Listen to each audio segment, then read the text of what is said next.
तो अभी तक हमने देखा था कि लिन ने और ज्यादा ताकतवर बनने का डिसाइड किया था, क्योंकि वह केवल इसी तरह से अपने लोगों को बचा सकता है। इसके बाद अगले सीन में बताया जाता है कि सुजाकू के फर्स्ट जनरेशन ने अपने आप को सेक्रीफाइस कर दिया, जिसमें कि मिडिल लेवल वाले 9 कल्टीवेटर भी शामिल थे। जिसके बाद उन्होंने इन 5 सील्ड स्वर्ड को कंडेंस किया और फिर इसी वजह से इमोर्टल क्लैन 10,000 सालों के लिए सील रहा। लेकिन अब आज हम देखते हैं लव फुसीडा ने सक्सेस को हासिल कर लिया था, जिसके बाद वो कहने लगता है अब हमारे लोगों को रीअपेयर होने से कोई भी नहीं रोक सकता।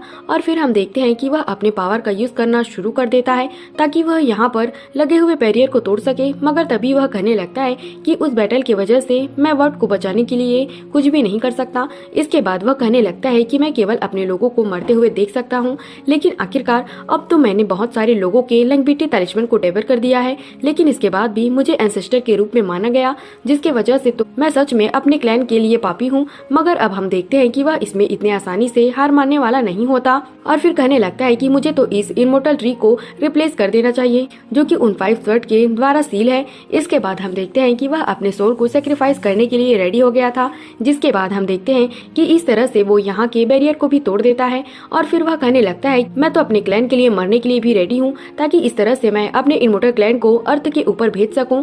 जिसके बाद हम देखते हैं इमोर्टल ट्री में काफी तेजी से हलचल होने लगती है और फिर हम देखते हैं कि वहाँ से इमोर्टल क्लैन के बहुत सारे लोग भी बाहर आने लगते हैं, जो कि तुरंत ही इसके सामने रिस्पेक्ट देने लगते हैं। और फिर वह अपने एंसेस्टर को फेयरवेल देते हुए कहते हैं कि हम सुजाकू स्टार को रिक्लेम जरूर करेंगे। जिसके बाद हम देखते हैं कि इसके बारे में सुनकर बाकी लोग भी इसके लिए रेडी हो जाते हैं और फिर सभी कहने लगते हैं कि हाँ हम उनको मार देंगे। मगर तभी हम देखते हैं कि उधर मास्टर सुजाकू को भी इसके बारे में पता चल गया था। जिसके बाद हम देखते हैं कि वह इसके बारे में बाकी सबको भी बता देता है और फिर कहता है कि हमें एक साथ मिलकर इमोर्टल क्लैन के साथ में फाइट करना होगा, क्योंकि वह बहुत ही जल्द वे हमारे ऊपर अटैक करने वाले हैं। जिसके बाद हम देखते हैं कि इसके बारे में सुनकर बाकी सभी लोग भी इसके लिए रेडी हो जाते हैं और अब इस तरह से इसके लिए निकल गए थे। वहीं दूसरी तरफ हम देखते हैं कि लिन अभी भी स्टार स्काई में था, जहां वो कहने लगता है कि मैं सोल ट्रांसफॉर्मेशन से केवल एक ही स्टेप दूर हूं, लेकिन फिर भी मेरे पास में जितने फेरी जेड हैं वे अभी भी ब्रेक थ्रू करने के लिए बहुत ही कम है।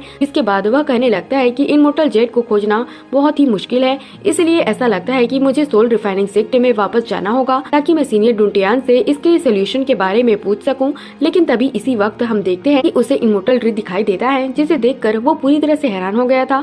इसके बाद अगले सीन में हम देखते हैं कि एक जगह पर बहुत सारे लड़के फंसे हुए थे, क्योंकि वहाँ पर इमोर्टल क्लैन वालों ने अटैक करना शुरू कर दिया था। जिसके बाद हम देखते हैं कि वह इनका सामना करने के लिए कोशिश करते हैं, लेकिन फिर भी वे इनके सामने कुछ भी नहीं कर पाते।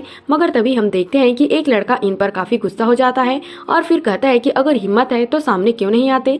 जिसके बाद हम देखते हैं कि आखिरकार वे भी इनके सामने आ जाते हैं, जहां पता चलता है कि वह तो असल में लेवल 6 वाला स्पेल कास्टर है। जिसके बाद वह इनसे कहने लगता है कि तुम इतनी जल्दी यहाँ से क्यों भागने लगे, क्योंकि मैंने तो अभी उतना मजा नहीं लिया। इसके बाद वह इनसे कहने लगता है कि अगर सच में तुम मरने के लिए रेडी हो तो फिर चलो तुम मेरे लोगों को कुछ प्रैक्टिस दे दो। जिसके बाद हम देखते हैं कि इन्होंने अपने पावर का यूज करके मरे हुए लोगों को अपने कंट्रोल में कर लिया था और फिर इनका यूज करके वे इनके ऊपर ही अटैक करना शुरू कर देते हैं।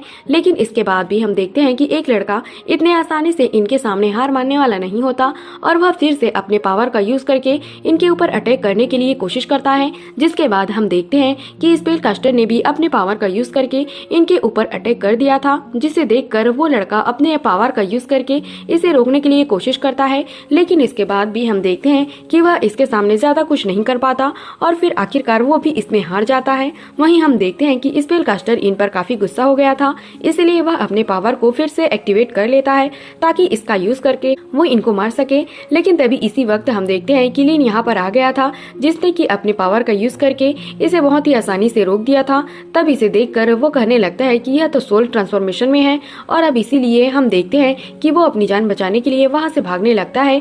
लेकिन तभी हम देखते हैं कि लिन ने अपने जॉइंट मॉस्किटो को यूज करके इनको मार दिया था, जिसके वजह से वो इसके सामने कुछ भी नहीं कर पाते। मगर वहीं हम देखते हैं कि वह लड़का इसे देखकर पूरी तरह से हैरान हो गया था। जिसके बाद वहीं हम देखते हैं कि लिन भी इसके बारे में याद करके इसके सामने आ जाता है, जिसे देखकर वो कहता है कि यह तो तुम हो। जिसके बाद लिन उससे कहता है कि मैंने तो तुम्हें कई सालों से नहीं देखा और तुम तो अब एलेक्सिर फॉर्मेशन के लेटर स्टेज में पहुंच गए हो। लेकिन तभी हम देखते हैं वो इसके ऐसी बात सुनकर थोड़ा सा उदास हो जाता है और फिर कहता है बड़े ही अफसोस की बात है कि मैं अभी तक एलेक्सिर को फॉर्म नहीं कर सका। लेकिन तभी हम देखते हैं कि लिन तुरंत इसकी हेल्प करने के लिए रेडी हो गया था। जिसके बाद हम देखते हैं कि वह इस पर अपने पावर का भी यूज करना शुरू कर देता है। जिसके बाद हम देखते हैं वांग जू को भी इसके बारे में कोई ज्यादा टाइम नहीं लगता और फिर आखिरकार वह भी ब्रेक थ्रू करने में कामयाब हो जाता है। इसके बाद हम देखते हैं कि वो सीधा लीन के पास आता है और वो इसकी हेल्प करने के लिए थैंक यू कहता है। तब इस पर लीन उसे कहने लगता है कि पहले वाले वांग फैमिली से केवल मैं और तुम ही बचे हुए हैं, इसके बाद से तुम्हें थैंक यू बोलने की कोई जरूरत नहीं है। जिसके बाद वांग जू कहने लगता है कि अब चीजें काफी बदल गई हैं, क्योंकि हम दोनों ने स्पिरिचुअल रूट टेस्ट को एक साथ में दिया था, लेकिन किसने सोचा था कि आज ऐसा हो जाएगा। जिसके बारे में सुनकर लीन उससे पूछता है कि क्या हुआ। तब इस पर वांग जू हैरान होते हुए कहता है कि क्या तुम नहीं जानते।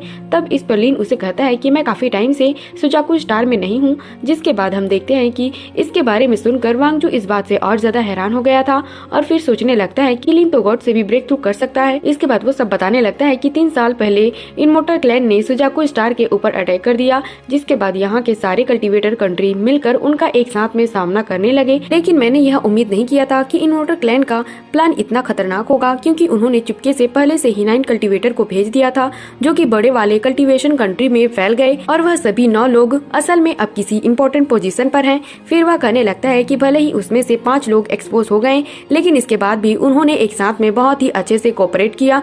जिसके बाद उन्होंने धीरे धीरे सुजाकू किंगडम को हरा दिया। फिर वह आगे बताता है कि सिचुएशन को संभालने के लिए चियान फेंग ने क्लैन के यंग मास्टर के ऊपर अटैक कर दिया। जिसके बाद उनके बीच में 3 दिन और 3 रात ही शानदार तरीके से फाइट हुई, लेकिन फिर आखिरकार उनके बीच में टाई हो गया। जिसके बाद इनमोर्टल्स आखिरकार सीज फायर एग्रीमेंट साइन करने के लिए रेडी हो गए, लेकिन फिर भी मैंने उम्मीद नहीं किया था कि इसके बारे में ऐसा होगा, क्योंकि उसके बाद सुजाकू किंगडम ने लेवल 3 वाले कल्टीवेशन कंट्री को उनको सौंप दिया, जिसकी वजह से अब सब वहाँ के बच्चे और कल्टीवेटर उनके हाथों में हैं। फिर वो आगे कहने लगता है कि तब से लेवल 3 वाले सारे कल्टीवेशन कंट्री उनके हाथों में फंस गए हैं, जिसमें से कुछ ने तो जबरदस्ती सरेंडर कर दिया, जबकि उनमें से बहुत सारे मारे भी गए और इस तरह से यहाँ पर तबाही मच गई। इसके बाद वो इसे बताने लगता है कि अभी तक भी हमारा जावा स्टेट सर्वाइव करने के लिए स्ट्रगल कर रहा है, इसलिए मैं किसी लेवल 4 वाले कल्टीवेशन कंट्री से हेल्प मांगने के लिए निकला हुआ था, ताकि हम इस तरह से जावा स्टेट को बचा सके। मगर हम देखते हैं कि कोई भी इनकी हेल्प करने के लिए राजी नहीं हुआ। इसके वजह से उन्होंने इनको अपने पास में रखने से मना कर दिया और इसीलिए वे इसके बारे में कुछ नहीं कर सके। इसके बाद वो इसे कहने लगता है कि हमारी बुरी किस्मत यहाँ पर भी खत्म नहीं हुई,